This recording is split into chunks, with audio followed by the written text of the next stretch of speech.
Hello students, this is Professor Watts coming at you with a little brief tutorial on working with the Solow model. Some students had asked me for help with the homework questions that show you the graph and ask you to think through some scenarios. So I created a little spreadsheet here and I'll walk you through what's going on, and this lays out our basic Solow model from the book, and then I'll try to help you focus on thinking through some of the scenarios such as the homework Unit 2 homework shows you. So let's begin here. You can see I've got our standard Solow model framework in Excel, and basically what I'm doing is I have a column that for K, which is our capital stock right here. Whoops.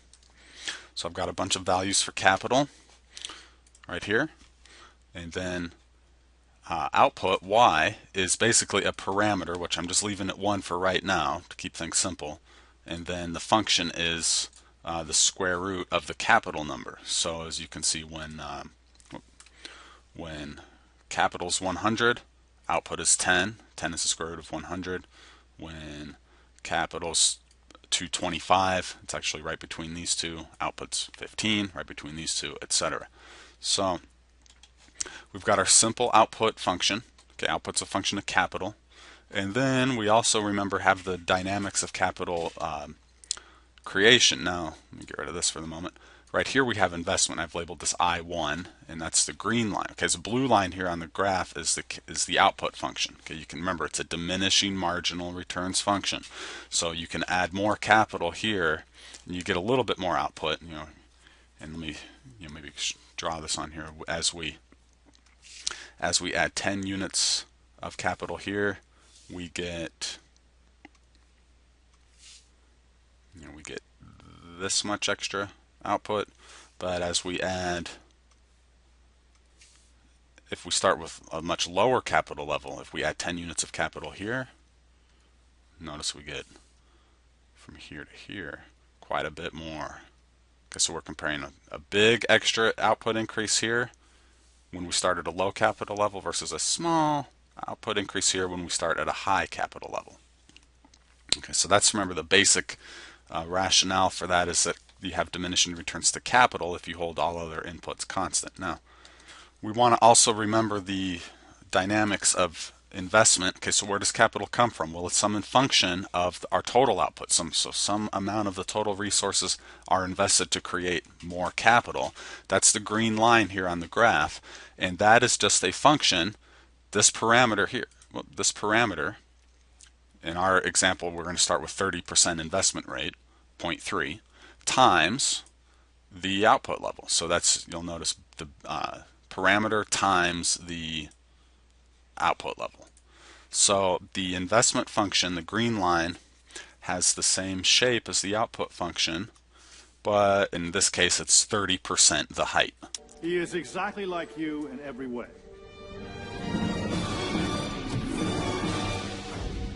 Except 1/8 your size. Breathtaking. Okay, so there's the investment function. That's adding new capital to the economy. And finally, we have one more dynamic we need to think about, is that what happens to capital once it's created? It wears out, it depreciates. So we have to chart depreciation. Now depreciation here, the D function, that's just a given constant fraction, in our case 0.05 or 5% of the capital stock every year. So you'll notice that the way this column works in Excel is that I'm multiplying the parameter, which is C2, times the capital amount, which is at column A. So every calculation in C multiplies C2 by the corresponding value in the A column. So then I graph that over here in the graph, and we have our depreciation function here. Now, you'll remember that because output is a diminishing marginal returns function, that's this. Okay, the slope of it bends down and down and down, and therefore, because, remember, investment is just like output, only a fraction of the height, but depreciation is a constant slope line, well, investment must equal depreciation at some point. So over time, as capital gets built, the capital the investment rate, adding capital, adds less and less capital, but depreciation takes a constant fraction of capital, so they have to meet. And that's the kind of immutable logic of the steady state. That's the equilibrium that we will eventually get to, or we would get to, if we didn't change other things in the model. Now, in the real world, of course, lots of other things are always changing, so we might never really get to a steady state equilibrium, but it's a very useful concept for us to think about how actual economic growth happens. So, and that's what we'll do here when we want to look at growth dynamics, and this is the kind of things the homework is going to ask you. So let me clean up the slate here. Now let's look at a situation where depreciation is 5%, investment's 30%, parameter is 1, okay, and we have a simple square root function for output. And what's our solution? Well, just visually you can see that it's going to be somewhere capital investment equals depreciation. Somewhere it looks 36, 37 units of capital right here. I'm just estimate at 36, and our output level is just under 6, so 5.8 or something. We don't need an exact number here. We just want to kind of estimate where we're at. Okay, and in fact we could solve this algebraically. I showed you how to do that in the longer video.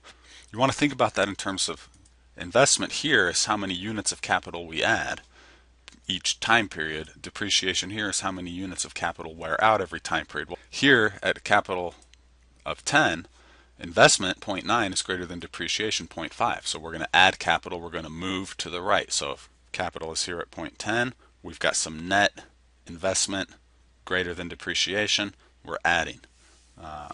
Right here at a capital level of 20, investment 1.3, greater than depreciation of 1. So at 20, we've still got net investment, so we're adding. At some point, though, the growth of investment, remember, it gets less and less, and the growth of depreciation is steady. So, and you can see at some point between 30 and 40, at 30, investment 1.6 is greater than depreciation 1.5, barely. But at 40, investment would be less than depreciation. Well, we'll never get that far because somewhere, like I said, I'm estimating about 36. Investment just equals depreciation. So this is where we'll get stuck in our output level somewhere in here between 5.4 and 6.3. I guessed 5.8. So that's how you would just visually solve the steady state. Just look for where investment crosses depreciation. Now we want to think about, okay, if in our economy our investment rate is going to change from 0.3. Well, actually, what the questions will say in sampling is the consumption rate decreases by 10 percentage points. What does that mean? We're consuming less of the total output. Well, what's the only other option we can do with output? If we don't consume it, which means use it up now, we can invest it, which means we can use it to create goods in the future. So if consumption goes down by 10 percentage points, investment goes up by 10 percentage points. So let's change that to 0.4. And then I'm going to just go back to 0.3. Watch the green line. Ready, go. Did you see how it moved up? So what we just did was shift the investment function up to here. So now at capital of 10, we're adding even more capital above depreciation. Adding capital above depreciation, adding capital. Look, at our old steady state, it was about 36 units of capital. And what was it? Just under 6 units of output. So here was our old steady state of output. Here was our old steady state of capital, KSS. Look, now we're adding more units of capital versus what's depreciating. So we're going to keep on moving to the right over time until, look, we've pushed our steady state way out here to, let's say 65 or so and of capital, and then at that level of capital, output's almost 8. So we got a significant increase in growth, moving from 36 units of capital to 65, and that takes however many years. That's moving from just under 6 to 8. That's about a 25% growth rate. Let's say that takes 5 years. That's roughly 4 to 5% annual growth, and that's what you see in an economy that ups its investment rate from 0.3 to 0.4. So, okay, now what the book will do is say something like this. Okay, so this economy shifts from 0.3 to 0.4. Let's just note the steady state. There's where I equals D at the old investment rate. K steady state was about 36 or so. So our steady state output was about 5.8, steady state capital was about 36. Now that's K1, Y1.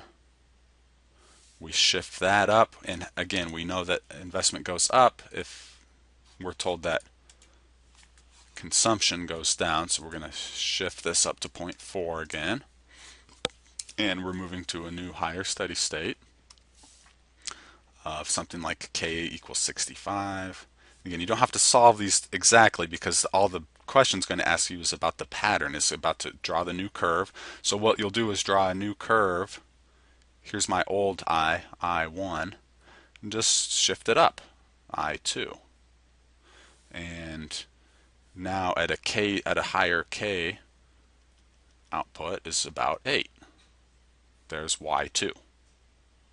Okay. Now what the question will ask is if we started this whole process at a capital level of 20, what happened? Well, we were initially moving towards 36 because at 20 investment was still above depreciation. And then if we shift up the investment rate, we're going to add even more capital. So what happened? We were growing, we were adding capital, moving towards K1. Now we're moving way up towards K2. So we're growing even more. So we're moving from positive growth to even higher positive growth. What if we started at a K of 50? And let's say we just inherited a high level of capital from previous generations, but if we're not investing at K equals 50, are we investing enough to maintain our capital here?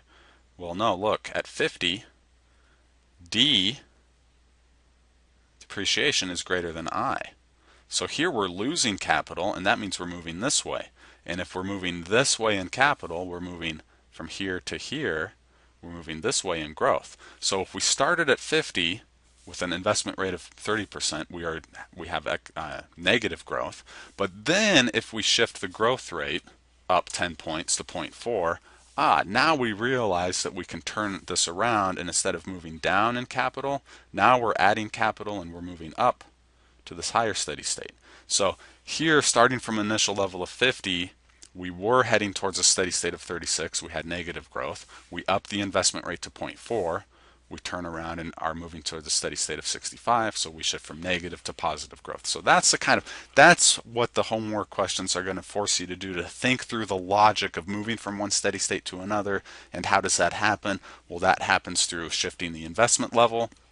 Okay, now let me show you one more thing. And ultimately, we know we'll reach a steady state, and the more capital we get, the less and less extra growth we get. So where does sustained long-term growth happen over, let's say, 100 years in an economy like the US? Well, in that situation, it happens through investment growth. And here's another one I prepared earlier. Okay, and I've got plotted here the old steady state of capital, about 36, and that gave us an output of just under 6, remember. We'll call that Y1. And we shifted up investment, so we had a new steady state of capital about 60 something, 65, and that gave us a new output Y2 of about 8. So remember, we got about going from 6 to 8, that's about a 33% increase. And again, that's over maybe 20 years of moving from one steady state to another when we shift the investment rate. However, we'll eventually reach a steady state. So how do we maintain economic growth? And it's very difficult to get an investment rate above, actually in the US it'd be difficult to get it above 20%. So we're not even close to this in terms of our investment rate, but we still have long run economic growth. Well, let's shift the one remaining thing that we haven't messed with, which is the technology aspect of this. And it's simple to do that just by raising this parameter that we apply to the growth function, which is the blue line. Now watch this. When I increase that 50%, what's going to happen is our steady state, even at a lower investment rate, moves out. So even at the old investment rate, the steady state of capital is something like 80. And at the higher investment rate, the steady state of capital is way up here at 140 or so. But even at the old investment rate, a steady state of capital at 80, and now we've got output even higher than we had at the old growth function at the higher investment rate. Now output something up here like 13. Okay, so at the old investment rate, okay, shifting technology up 50% gives us a Y1 was 6, 6 to 13, that's 100% plus growth. 100% plus versus the 33% growth we had from increasing investment. So which is more powerful? Well, obviously technology growth in this framework is much more powerful. Now, 50% increase in technology doesn't happen overnight, of course. It might increase 1 to 2% per year, but over 50 years, maybe we have this much higher of a technology level and we get 100% growth over 50 years. What would that be? 2% growth per year. Okay, so that's the kind of thing we'll actually witness in something like the US economy. And what happened here, remember, wasn't just a shift, and I'll do this one more time.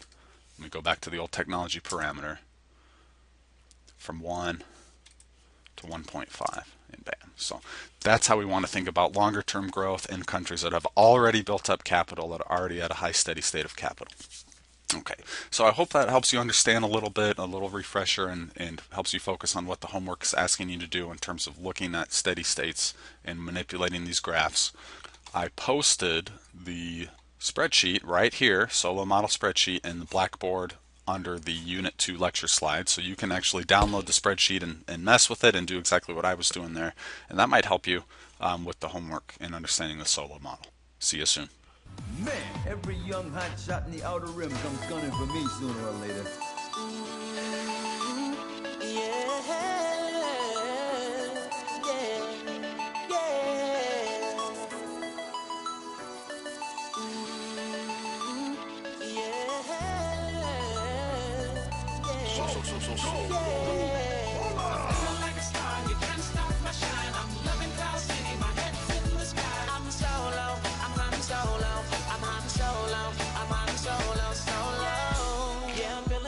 Tonight, finally feeling free and it feels so right. Oh, time to do the things I like.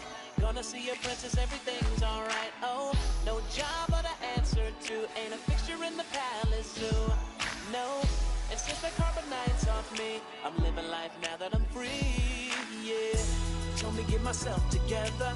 Now I got myself together.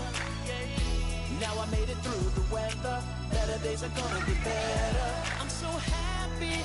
The carbonite is gone. I'm moving on. I'm so happy that it's over now.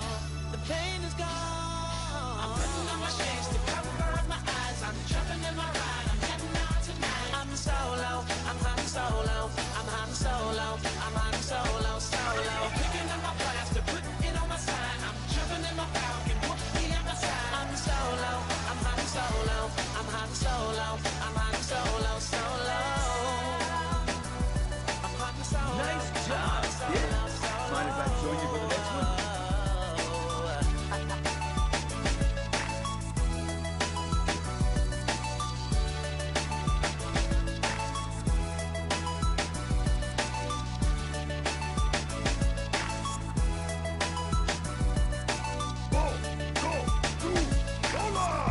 Now I'm feeling how I should.